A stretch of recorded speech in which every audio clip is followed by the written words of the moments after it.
MP Mithun రెడ్డిని ఎలాంటి ఆధారాలు లేకుండా అరెస్ట్ చేయడాన్ని తీవ్రంగా ఖండిస్తున్నట్టు మాజీ మంత్రి విడుదల రజనీ గారు తెలిపారు. వైఎస్ జగన్ గారి హయాంలో ఎలాంటి లిక్కర్ స్కామ్ జరగలేదని స్పష్టంగా చెప్పారు. మద్యం కేసును అసత్యంగా ప్రదర్శిస్తూ మిథున్ రెడ్డిని ఇరికించారని ఆరోపించారు. ఈరోజు మా YSR Congress party MP Lok Sabha floor leader Mithun Reddy గారిని అక్రమంగా అరెస్ట్ చేశారు. ఇది అక్రమ కేసు, ఇది అక్రమ అరెస్ట్. ఈ అరెస్ట్ని నేను తీవ్రంగా ఖండిస్తున్నాను. వైఎస్ఆర్ కాంగ్రెస్ పార్టీ తీవ్రంగా ఖండిస్తోంది. ఎటువంటి ఆధారాలు లేకుండా బిల్డప్ నారేటివ్స్తో, కుక్డ్ స్టోరీస్తో వాటన్నిటిని బేస్ చేసుకుని ఈ అక్రమ కేసుని మిథున్ రెడ్డి గారి మీద కట్టి మరి ఈ రోజున అరెస్ట్ చేశారు. అధికారాన్ని ఉపయోగించి కొంతమంది గవర్నమెంట్ ఆఫీసర్స్ మీద, గవర్నమెంట్ ఎంప్లాయీస్ మీద, ఇంకా కొంతమంది మీద అధికారాన్ని ప్రయోగించి వాళ్ళని భయపెట్టి, బెదిరించి, తిట్టి, అవసరమైతే కొట్టి, ఆశ చూపించి ఫ్యాబ్రికేటెడ్ స్టేట్మెంట్స్ని వాళ్ళ దగ్గర తీసుకొని ఆ స్టేట్మెంట్స్ని బేస్ చేసుకుని మిథున్ రెడ్డి గారిని అరెస్ట్ చేశారు. అధికారులను బెదిరించి తప్పుడు స్టేట్మెంట్లు తీసుకున్నారని విమర్శించారు. ఇది రాజకీయ కక్ష సాధింపు అని ఆమె వ్యాఖ్యానించారు.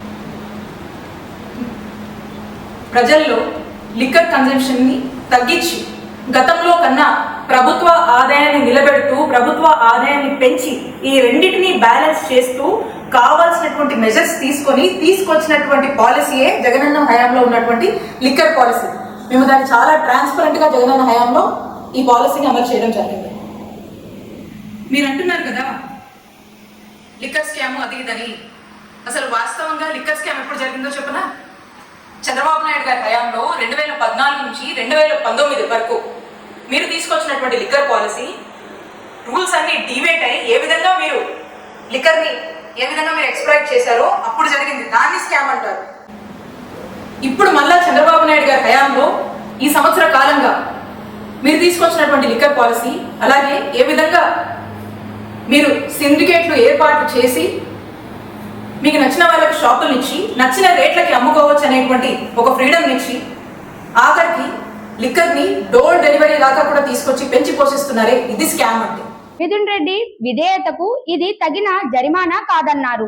ప్రజల మద్దతుతో మిథున్ గారు త్వరలోనే బయటకు వస్తారని విశ్వాసం వ్యక్తం చేశారు. ఈ అరెస్ట్ వెనుక అసలు లక్ష్యం ప్రజలను మోసం చేయడం మాత్రమేనని వ్యాఖ్యానించారు. ఇది పూర్తిగా రాజకీయంగా ప్రేరితమైన చర్య అని విడుదల రజనీ గారు ఆరోపించారు. జైలు పాలు చేస్తా ఉన్నారు.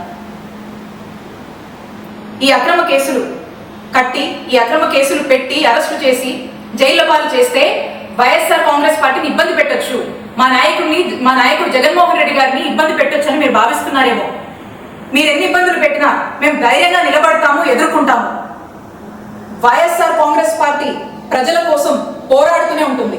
మా నాయకుడు జగన్మోహన్ రెడ్డి గారు ప్రజల పక్షాన నిరంతరం పోరాడుతూనే ఉంటారు. మేము మీకు స్పష్టం చేస్తుంది ఒకటే, వైఎస్ఆర్ కాంగ్రెస్ పార్టీ అదరదు, బెదరదు.